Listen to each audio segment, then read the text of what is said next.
চীনে ছড়িয়ে পড়া ভাইরাস এইচএমপিভি নিয়ে সীমান্তে সতর্কতা কিংবা করোনার মতো কঠোর স্বাস্থ্যবিধি মানা এসবের কিছুই প্রয়োজন নেই বলে জানিয়েছেন প্রধান উপদেষ্টার বিশেষ সহকারী অধ্যাপক ডক্টর সাইদুর রহমান খসরু। এ নিয়ে আতঙ্কিত না হওয়ার পরামর্শ দিয়েছেন তিনি। মাহমুদ কমলের রিপোর্ট।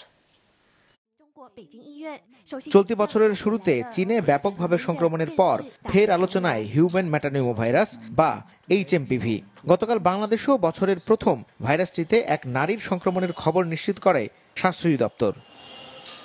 ভাইরাসটির সংক্রমণে মৃত্যুহার খুবই কম হওয়ায় এটি নিয়ে কোনো ধরনের আতঙ্কিত না হওয়ার পরামর্শ দিয়েছেন প্রধান উপদেষ্টার বিশেষ সহকারী অধ্যাপক ডাক্তার সাইদুর রহমান। সচিবালয়ে সাংবাদিকদের প্রশ্নের জবাবে তিনি সাফ জানান, এইচএমপিভি নিয়ে সতর্কতা জারির প্রয়োজন নেই সীমান্তেও।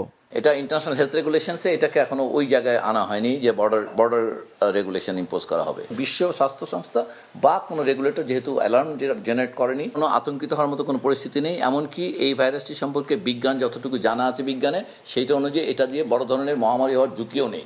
কিন্তু আমরা বলবো সবাই যারা একটু অসুস্থ, আমরা যে কথাটা বার বলছি, তারা একটু সাধারণ স্বাস্থ্যবিধি মেনে চলবেন, তাতে ঝুঁকির পরিমাণটা একটু তাদের কমবে। এদিকে এইচএমপিভি শনাক্ত হওয়া ৩০ বছরের ওই নারীর শারীরিক অবস্থার আরও উন্নতি হয়েছে। মহাখালীর সংক্রামক ব্যাধি হাসপাতালের আইসিইউর ভেন্টিলেশন সাপোর্টে রয়েছেন তিনি। কৃত্রিম শ্বাস প্রশ্বাস থেকে নিজেই নিঃশ্বাস নিতে পারছেন বলে জানান হাসপাতালটির তত্ত্বাবধায়ক। স্বাস্থ্য অধিদপ্তর বলছে, কিডনি সহ অন্যান্য জটিলতা থাকায় অবস্থা অবনতি হয় তার। রোগীটা গত 1 মাস ধরে জ্বর ছিল, কাশি ছিল। যেটা হয়, ভাইরাস ইনফেকশন হলে একটা সেকেন্ডারি ব্যাকটেরিয়াল ইনফেকশন হওয়ার সম্ভাবনা থাকে। ওনারই ওইটাই হয়েছে, ক্লেপসুলার নিউমোনিয়া দিয়ে ওনার নিউমোনিয়াটা হয়েছে।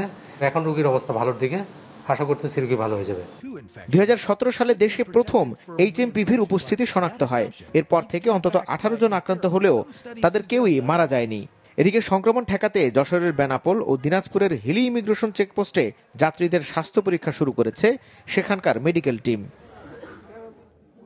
মাহমুদ কমল, মাছরাঙা সংবাদ, ঢাকা।